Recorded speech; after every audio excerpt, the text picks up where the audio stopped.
You watch halfpipe skiing at the Olympics and you think the hard part is flipping upside down. You think the barrier is fear.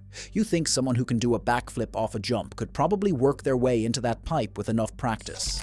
And that's exactly where the fantasy falls apart. Because halfpipe skiing doesn't eliminate you when you chicken out on one scary trick. It eliminates you across hundreds of impacts, dozens of mistimed landings, and the brutal arithmetic of trying to meet judging standards that punish you for being 3 degrees off axis or holding a grab for half a second too short. The problem isn't that you're scared. The problem is that your body quits before your ambition does. Here's what you're actually signing up for when you decide you want to compete in halfpipe. You need to execute 6 to 8 aerial tricks in a single run, not one hero moment. 6 to 8. You're alternating walls, launching yourself 15 to 20 feet above a 22-foot pipe wall, spinning anywhere from 540 degrees to 1260 degrees or more, grabbing your skis in specific ways that judges recognize and score, landing back into a transition that's cut at 18 degrees from vertical, absorbing impact forces through your knees and hips and ankles and spine, maintaining speed through the flat bottom, and immediately setting up for the next hit. And you need to do this with no visible hesitation, no hand touches, no sketchy landings, and no speed loss between hits. One weak grab tanks your execution score. One under-rotated landing costs you amplitude and flow. One moment where you look like you're recovering and you've just told the judges you're not in control. And all of this happens in front of a panel that's comparing you to skiers who've spent years learning to make this look effortless. Now let's talk about how you get there. By the way, my name is Patrick. If you like the sort of content I'm making here, go ahead and hit that subscribe button. It helps out a lot. Now back to the video. You don't just show up at a super pipe and start hooking tricks. The modern progression model starts in foam pits and onto airbags. You're learning rotation on trampolines. You're spending entire off-seasons in facilities that let you practice consequences-free repetition so that when you finally transfer a trick to snow, your muscle memory is already wired. That's the best-case scenario. That's if you have access to those facilities, if you live near a major resort with a training program, if you can afford the coaching and the travel and the time. And even then, even with all that preparation, the first time you try a new trick in the pipe on snow, you're probably going to crash. Maybe you under-rotate and land on your back. Maybe you overshoot and land flat on the transition. Maybe you catch an edge and tomahawk into the wall. And here's the thing. That's expected. That's part of the process. You're supposed to crash. The question is whether you can keep crashing and still come back the next day. Because the tricks you're learning aren't one and done. A 720 isn't impressive anymore at the competitive level. You need to be throwing 900s, 1080s, 1260s. You need switch takeoffs and switch landings. You need variety. You need amplitude. The judging criteria published by FIS and used at the Olympics and World Cups explicitly reward height above the lip, rotational difficulty, grab quality, and overall impression of flow and control. Every one of those categories is a filter. Amplitude requires speed and positioning and the confidence to fully commit to a takeoff when you're already 15 feet in the air. Difficulty requires you to progress from 540s through 720s through 900s and keep going until you're rotating enough that under-rotation becomes a serious head injury risk. Execution requires that every grab looks clean, every axis stays controlled, every landing happens in the sweet spot of the transition. And flow requires that none of this looks hard. The second you look like you're working, you're losing points. Let's be clear about what this does to your body. Every landing in a halfpipe involves absorbing force through your joints.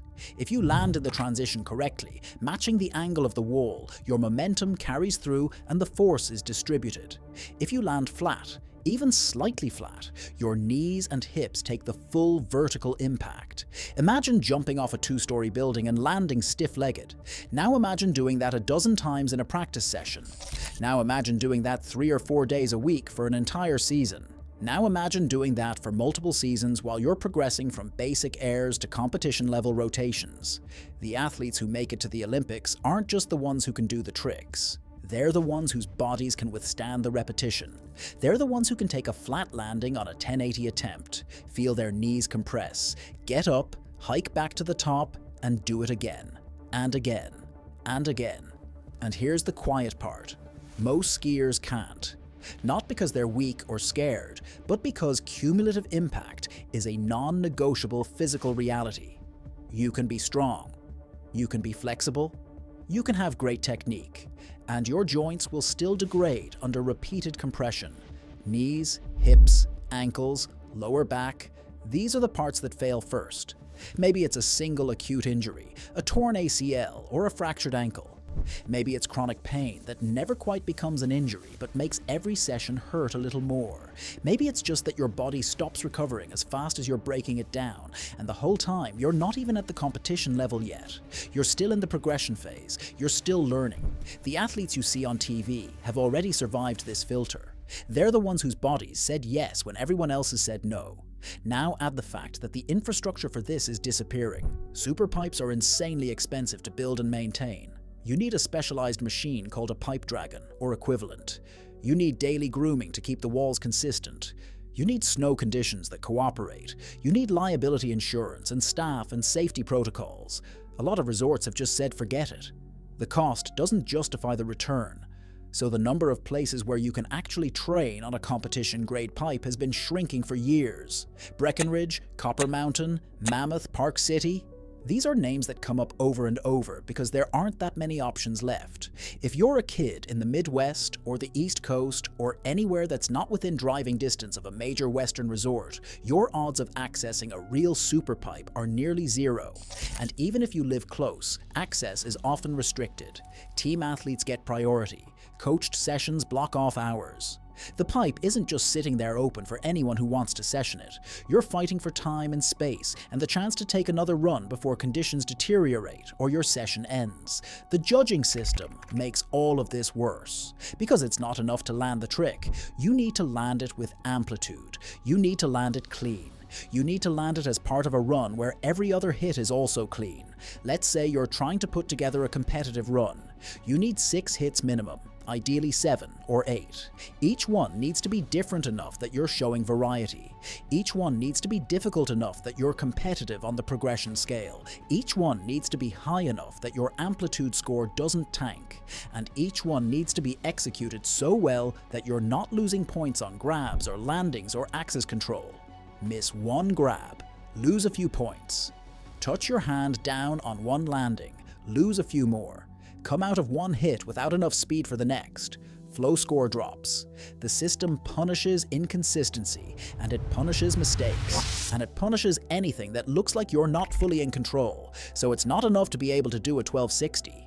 You need to be able to do a 1260 in the middle of a run after you've already done 3 other hits, and you're getting tired, and your legs are starting to feel the impacts, and you still need to nail the grab and stomp the landing and carry speed into the next wall. You know what that selects for?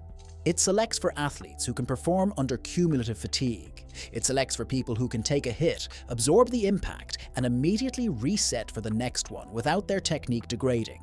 It selects for bodies that recover faster than they break down. It selects for mental wiring that doesn't flinch when you're already sore, and you know the next hit is going to hurt if you mess it up. This is not a fear contest. This is an attrition contest. The athletes who make it are the ones who can outlast the process. And let's talk about what happens when you don't make it. Because most people don't. Most skiers who try to progress in halfpipe wash out somewhere along the way. Maybe it's an injury that ends the season, and you never quite come back the same. Maybe it's the realization that you've been training for 2 years and you're still not hitting the amplitude you need to be regionally competitive. Maybe it's just that the pain stops being worth it.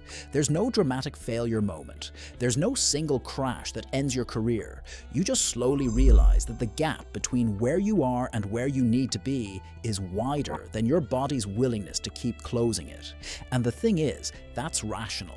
That's not quitting. That's recognizing that elite halfpipe skiing requires a combination of physical durability, access to infrastructure, coaching support, and sheer repetition tolerance that most human beings do not have. And the sport doesn't care. The judging criteria don't adjust for effort or potential. They measure execution. Either you can put together a run that meets the standard, or you can't. Here's what the sport won't tell you. The athletes at the Olympics didn't just get good at tricks. They got good at recovering from impacts. They got good at training through soreness. They got good at managing the psychological burden of knowing that every practice session involves a non-zero chance of injury. They got good at accessing training facilities that most skiers will never even see. They got good at progressing systematically through years of incremental refinement while their bodies were still developing and could tolerate the load. And a lot of them got lucky. Lucky that they didn't tear an ACL in year 2. Lucky that they lived near a resort with a pipe program. Lucky that their growth plates fused at the right time and their joints held up and their progression curve stayed ahead of the injury curve.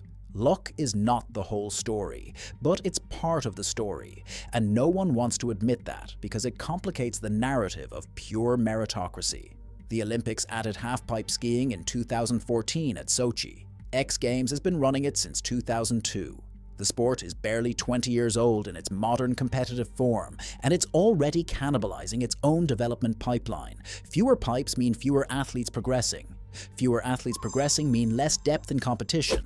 Less depth in competition means the same names winning over and over, which is great for storylines but bad for the sport's long-term health. And the costs keep rising. Training facility access isn't getting cheaper. Coaching isn't getting cheaper. Medical support isn't getting cheaper. The athletes who make it are increasingly the ones who had resources and infrastructure from the start. Everyone else is fighting for scraps, and the judging keeps evolving. The tricks that won medals 10 years ago wouldn't crack the top 5 today. Amplitude standards have crept up, rotational difficulty has crept up, grab expectations have tightened. The sport is progressing faster than the athlete development pipeline can keep up, which means the barrier to entry keeps rising while the infrastructure to support new athletes keeps shrinking. It's a perfect storm of inaccessibility, and it's dressed up as competitive evolution. So when you watch halfpipe skiing and think, I could maybe do that, understand what you're actually saying. You're saying you could spend years learning to tolerate impacts that would sideline most recreational skiers. You're saying you could access training facilities that barely exist anymore. You're saying you could progress through hundreds of crashes and come out the other side with your knees intact and your confidence unshaken. You're saying you could execute 6 to 8 technically precise aerial maneuvers in a row with no mistakes and no visible effort while a panel of judges compares you to the best in the world. Maybe you could, but probably not. And the reason isn't that you're not brave enough. The reason is that halfpipe skiing has become a filter that selects for a vanishingly small subset of humans who can meet its demands, and the sport has built itself around those people while quietly discarding everyone else. The barrier isn't fear. The barrier is everything that comes after. Hey there, if you enjoyed the video, go ahead and leave a comment telling me what you'd like to see covered next. This was Patrick, and as always, thanks for watching.